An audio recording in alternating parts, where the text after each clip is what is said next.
अस्सलाम वालेकुम दोस्तों, मेरा नाम अशरफ चौधरी है। मैं फातेह ज़ियाबीतस हूँ। 18 साल तक इस बंदे ने शुगर की तमाम दवाइयां खाई हैं। फिर पिछले 27 महीने से मैंने शुगर की तमाम दवाइयां बाहर फेंक दी हैं। अल्हम्दुलिल्लाह मेरी फास्टिंग बगैर दवाइयों के 110 से नीचे होती है। रैंडम मेरी बगैर दवाइयों के 140 से नीचे होती है। मेरा बीपी बिल्कुल ठीक होता है। मेरा कोलेस्ट्रोल, ट्राइग्लिसराइड बिल्कुल ठीक होते हैं। यूरिक एसिड का कोई प्रॉब्लम नहीं है। ये सारी चीजें मैंने कैसे मैनेज की हैं? इसको मैंने खुराक के साथ मैनेज किया। अगर आप टाइप 2 हैं और इंसुलिन पे हैं, इंसुलिन छोड़ना चाहते हैं, अगर आप टाइप 2 हैं, दवाइयों पे हैं और दवाइयों से जान छुड़वाना चाहते हैं, मेरा वेबिनार हो रहा है, फ्री लेक्चर है। कब? 23 जून को रात 9:30 बजे बरोज इतवार को।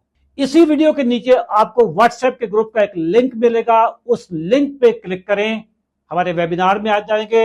हमारी टीम आपको गाइड करेगी कि बगैर दवाइयों के, बगैर इंसुलिन के आपने अपने शुगर को कैसे कंट्रोल करना है।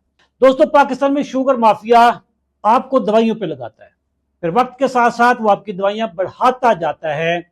ये शुगर माफिया की जो चालें हैं, शुगर माफिया को कहता है कि diabetes is a progressive disease, जबकि ये प्रोग्रेसिव डिजीज उनके बिजनेस के लिए है। Actually diabetes is not a progressive disease, it is a controllable, it is reversible. मैंने अपनी डायबिटीज को रिवर्स किया है। मैंने 3 दिनों में अपनी दवाइयां छोड़ दी थी। सर, अपनी शुगर, अपनी खुराक को मैनेज कर लें। ये कैसे करना है? 23 जून 9:30 बजे बरोज इतवार मेरा लेक्चर है। टोटल मुफ्ता प्रोग्राम है, कोई फीस नहीं उस लेक्चर की। इसी वीडियो के नीचे जो व्हाट्सएप का ग्रुप है ना, उस पर क्लिक कर दें, आ जाएं आगे, फिर हम आपको संभालेंगे। Thank you very much. दुआ में याद रखिएगा। अल्लाह हाफिज।